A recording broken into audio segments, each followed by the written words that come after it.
Sabemos que Deus tem planos e propósitos personalizados para cada um de nós. Normalmente isso já não é mais alvo de discussão. A pergunta e o questionamento que normalmente me fazem é como eu posso saber o que Deus tem para mim?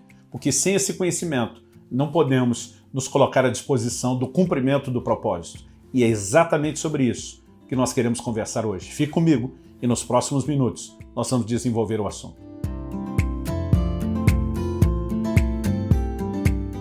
Em Filipenses, no capítulo 2, no versículo 13, a palavra de Deus diz assim: porque Deus é quem efetua em vocês tanto querer como realizar, segundo a sua boa vontade. Algumas coisas que podemos entender a partir desse texto. Em primeiro lugar, Deus tem uma vontade, e essa vontade é sempre boa. Agora, o questionamento que muitos têm feito é como eu posso saber a vontade de Deus? Em primeiro lugar, nós precisamos dividir a vontade de Deus em pelo menos dois aspectos que são fáceis de distinção. O primeiro deles é aquele que a gente pode chamar o plano geral de Deus. Aquilo que é a vontade de Deus para todo homem. Por exemplo, em 1 Timóteo, no capítulo 2, no versículo 4, a Bíblia diz que Deus deseja que todos os homens se salvem e cheguem ao pleno conhecimento da verdade. Isso é a vontade de Deus para todos. O plano não muda de um indivíduo para outro. O plano de Deus de salvação para todo mundo é exatamente o mesmo. E há muitas coisas na Bíblia que nós podemos categorizar nesse plano genérico ou geral de Deus. Quando Deus fala para a nação de Israel como um todo, ele diz: eu é que sei os pensamentos que tenho a respeito de vós, são planos de bem, não de mal, para vos dar um futuro e uma esperança. Ele está falando da vontade geral. Mas há também uma vontade específica. Davi declara no Salmo 139, 16, cada um dos meus dias foram escritos no teu livro, quando nenhum deles ainda existia. Ele não está falando de algo que se repete na vida de todo mundo, mas de algo singular, único, em relação ao plano e ao propósito de Deus para ele. Deus diz para Jeremias que havia consagrado ele como profeta ainda no ventre da sua mãe. O apóstolo Paulo também faz a mesma declaração aos Gálatas, que Deus o chamou e separou por sua graça desde o ventre da sua mãe. Nós precisamos entender que chegamos a esse mundo com um propósito a ser cumprido. Deus tem dons, ministérios, tarefas diferentes para cada um de nós. E nós precisamos entender que, à medida que compreendemos aquilo que Ele tem, nós podemos funcionar em harmonia com a sua vontade. Mas como eu disse antes, a maior pergunta e questionamento das pessoas não é se Deus tem um plano, um propósito ou uma vontade, é como descobri-lo. Porque ter a ciência, o conhecimento disso é importante. Jesus, diante de Pilatos, quando é questionado, se era rei, ele diz: eu para isso nasci e vim ao mundo. Quando você entende a sua missão, você vai poder executá-la. Mas volto no ponto, como descobrir isso? Paulo, nessa carta aos Filipenses, o texto que nós lemos está dizendo que Deus opera em nós o querer e o realizar segundo a sua boa vontade. O querer e o realizar são parte de algo que Deus deseja fazer nas nossas vidas. E antes de nos levar a realizar, Deus vai despertar primeiro em nós o querer.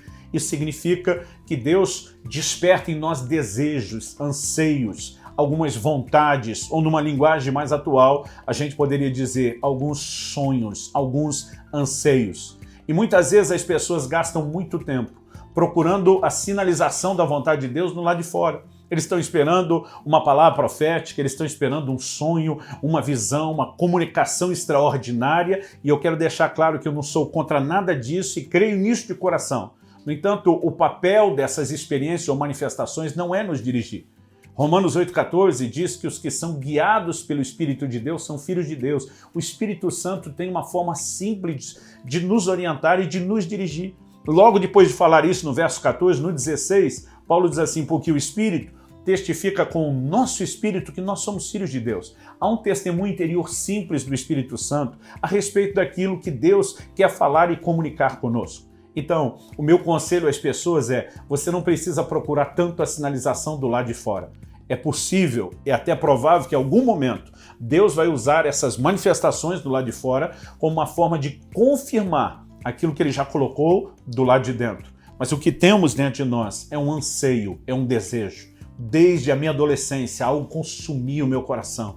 Era um desejo ardente, incontrolável de pregar a palavra de Deus. Hoje eu consigo me divertir disso. Na época não conseguia dimensionar o que eu estava fazendo, mas muitas vezes eu me trancava no banheiro da casa dos meus pais, onde eu estava fora da vista, não só dos meus pais, como dos meus irmãos. E diante do espelho, eu pregava. Eu ficava imaginando como seria, eu ficava ensaiando, treinando aquele momento. Eu cheguei a brincar algumas vezes que se por ocasião da vinda de Jesus algum espelho fosse arrebatado junto com a igreja, seria exatamente aquele de tanta mensagem que ele teve a oportunidade de ouvir. Mas o que me levava a estar diante daquele espelho era um desejo. E desde sempre, o que ao longo do tempo Deus foi confirmando com sinalizações também externas, já estava dentro de mim. Deus opera em nós o querer e o realizar segundo a sua boa vontade. Antes de me levar a realizar a pregação, a proclamação do evangelho, o ensino bíblico, ele trabalhou o querer. E foi justamente o querer vindo primeiro que me permitiu me preparar para aquilo que Deus me levaria a fazer depois. As pessoas precisam prestar mais atenção a algumas sinalizações dentro de si. Não encoraja as pessoas de forma irresponsável a lutar por todo e qualquer tipo de sonho. Mas nós precisamos analisar o nosso coração e procurar compreender a maneira de Deus trabalhar conosco.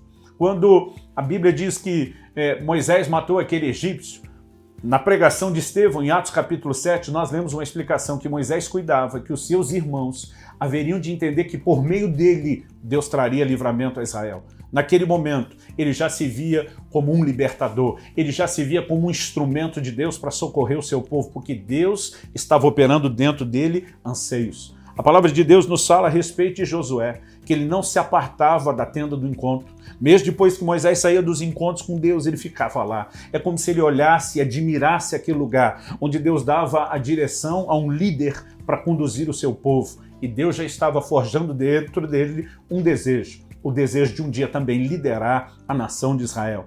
Quando olhamos para exemplos como o de Gideão, quando o anjo do Senhor aparece para ele, e diz: o Senhor é contigo, homem valente. Tem dentro dele aquela chama de um inconformado. Ele na hora desabafa e diz que o Senhor é conosco. O que é feito das maravilhas que nos contaram nossos pais. Em outras palavras, cadê o mover de Deus? Cadê o extraordinário? Cadê o sobrenatural? Por que é que as coisas não estão acontecendo? Por que que o coração dele fervilhava? Porque Deus já o estava despertando para algo. Quando Davi vai visitar os seus irmãos, receber notícia deles para levar ao pai, leva alguns presentes para o capitão do exército onde os seus irmãos serviam, ele ouve o desafio de Golias. E ele começa a perguntar o que é que está sendo dito, o que é que o rei está falando a respeito disso. E a Bíblia nos mostra que um dos irmãos, Davi, dos mais velhos, diz: bem sei teu coração, você veio aqui para ver a guerra. Um comentário de um irmão é muito revelador.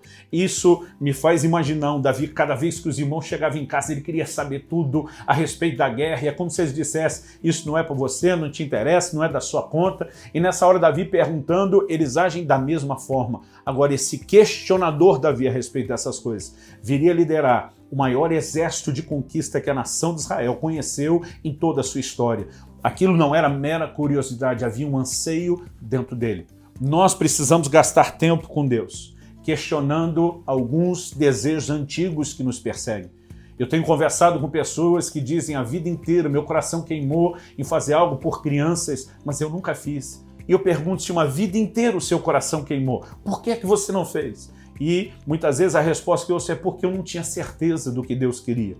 Eu tenho dito a alguns deles: não tendo certeza, eu prefiro fazer alguma coisa do que não fazer nada.